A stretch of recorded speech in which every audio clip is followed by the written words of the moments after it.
All right, I'm going to answer the question for you of how do you roast slash dry your own tomatoes from fresh to roasted and dried. Now, you'd say, well, why should I do that? Because I can go buy sun-dried tomatoes in the store. First of all, the sun-dried tomatoes that are being sold in the marketplace in the U.S. are not dried in the sun. They are oven-dried to begin with, and that's what we're going to show you how to do. I'm not going to take it to the completely dehydrated, dried stage that you frequently find when you buy sun-dried tomatoes.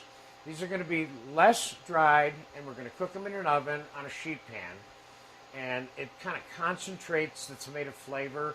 And we're going to think of this, what we're about to make here in this video, as a new condiment to add to your repertoire for cooking. And you use this and put it in things and chop it up and garnish things with it and add it to your sauces and toss it with your pastas, etc. And it's a really tasty little thing. Not difficult, but you got to know how to do it. So I have 3 tomatoes here that I'm going to dry roast for us. This is a time-elapsed video, of course.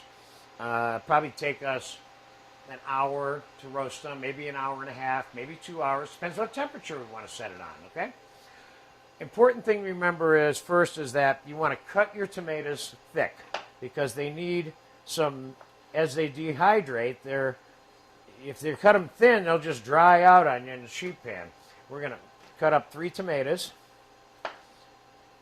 You'll notice I'm cutting the 3 tomatoes in like 3 pieces almost here.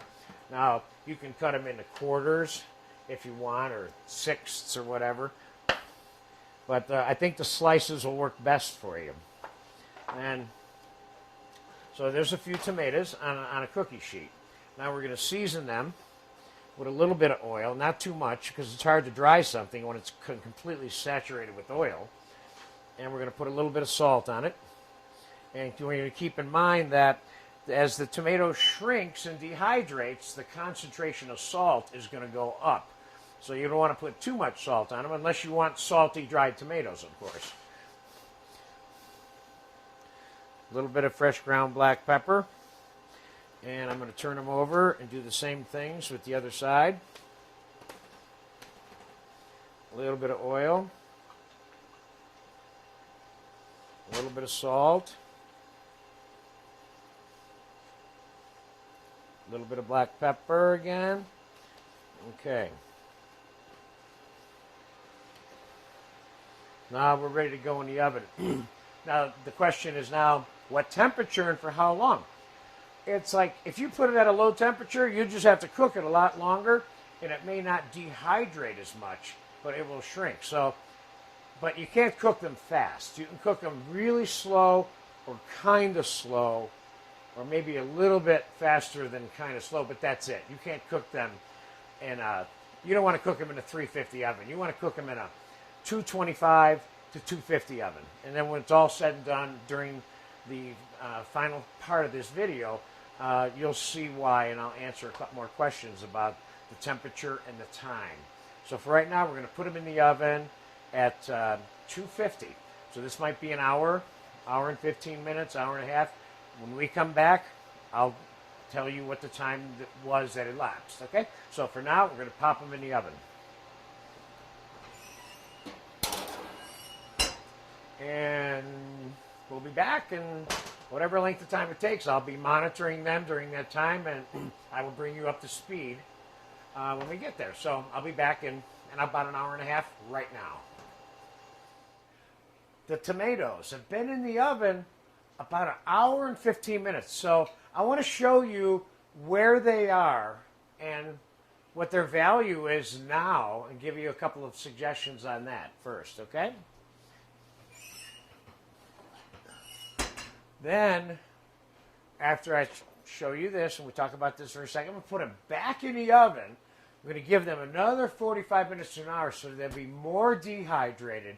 And the more dehydrated and smaller they get, the more concentrated the roasty tomato flavor becomes.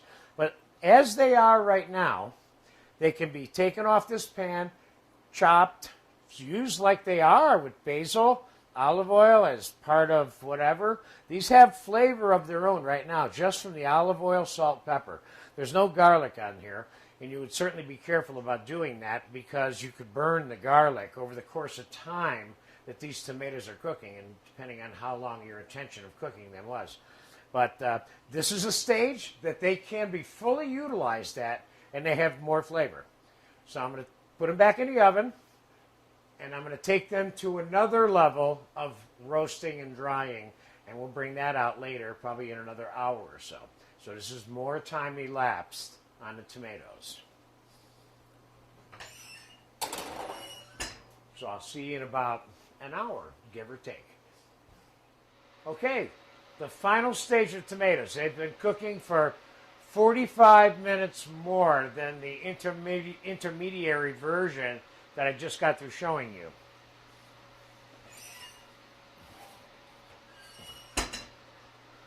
And I think these are cooked like perfectly for the way I would like to use them, okay?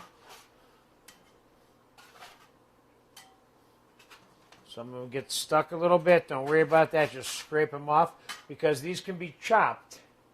That little bit of dark on there, that's good. There's nothing wrong with that, but they're not all like that. See, most of them look like that.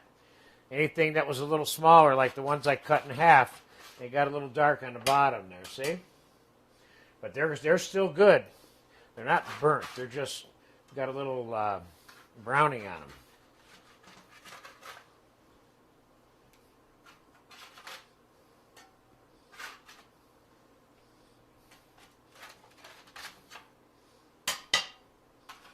I mean, some of these are intact slices, but I would say this to you. Here, let me get my knife here. The use of these tomatoes, typically I don't use them in pieces like this. You can. They're moderately concentrated. I prefer to chop them a little bit more. These are hot. A little bit more along these lines. Not fine chop, just kind of chop like that.